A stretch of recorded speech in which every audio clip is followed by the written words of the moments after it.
പ്രിയപ്പെട്ട കൂട്ടുകാരെ, അക്ഷരപൂജയിലേക്ക് എല്ലാവർക്കും സ്വാഗതം. ഇന്ന് ആഷിതയുടെ പൊരുൾ എന്ന കഥയാണ് ഞാൻ നിങ്ങൾക്ക് വേണ്ടി വായിക്കുന്നത്.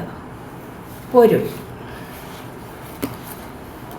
പെണ്ണു കാണൽ രണ്ടാം ഘട്ടത്തിലേക്ക് കടന്നപ്പോഴാണ് എന്നാൽ ഇനി ചെറുക്കന് പെണ്ണിനോട് എന്തെങ്കിലും ചോദിക്കണമെങ്കിൽ ആയിക്കോട്ടെ എന്ന് കാരണവന്മാർ വിധിച്ചത്.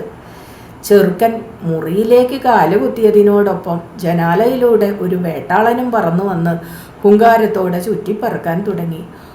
ഓങ്കാരത്തിലേക്ക് കാലെടുത്ത് കുത്തിയതായോ, പ്രാചീന സ്മൃതികൾ വിദൂരത്തിൽ അലയടിക്കുന്നതായോ, തല കറങ്ങുന്നതായോ, നെഞ്ചെരിയുന്നതായോ ഒക്കെ ചെറുക്കന് തോന്നി.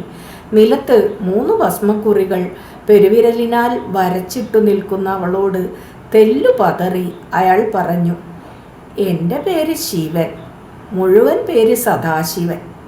പിന്നെ ഒരു ചമ്മിയ ചിരിയോടെ അയാൾ മുഴുമിപ്പിച്ചു. ഇത്തരം സന്ദർഭങ്ങളിൽ എന്താ ചോദിക്കുക, എന്താ പറയുക എന്നൊന്നും വലിയ പിടിയില്ല. അവൾ അപ്പോഴാണ് മുഖമുയർത്തിയത്.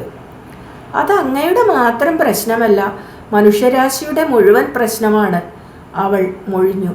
ഒരു സന്ദർഭത്തിലേക്ക് ഓടിക്കയറുക, പക്ഷെ അതിൽ നിന്ന് പുറത്തേക്കുള്ള വഴി നിശ്ചയമില്ലാതെ ഉഴറുക. സദാശിവൻ അമ്പരന്നുപോയി. പെൺമൊഴിക്ക് ഇത്ര അഴകോ?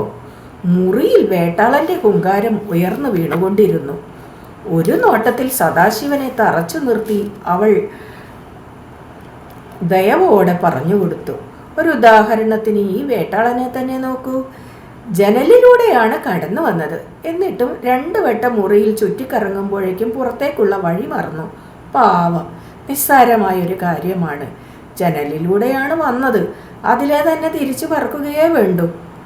തീ പാറുന്ന നോട്ടത്തോടെ സദാശിവൻ കർക്കശമായി ചോദിച്ചു, എന്നെ കളിയാക്കുകയാണോ?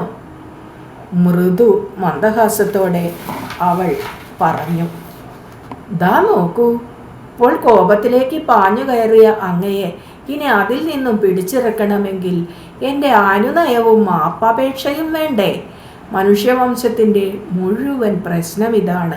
ദേഷ്യത്തിൽ നിന്ന്, കർമ്മത്തിൽ നിന്ന്, കാമത്തിൽ നിന്ന്, മതലോഭങ്ങളിൽ നിന്ന് ഓടിക്കയറിയ ശേഷം മടങ്ങി പുറത്തു വരാൻ അറിഞ്ഞൂടാ. പൊരുളുണരുന്ന കൗതുകത്തോടെ അയാൾ ചോദിച്ചു, ഞാൻ ശിവൻ, നിന്റെ പേരെന്താണ്? ഒരു വശ്യമായ കടാക്ഷത്തിൽ അയാളുടെ നെഞ്ചകം പകുത്തെടുത്ത് അവൾ മന്ത്രിച്ചു, പാർവതി.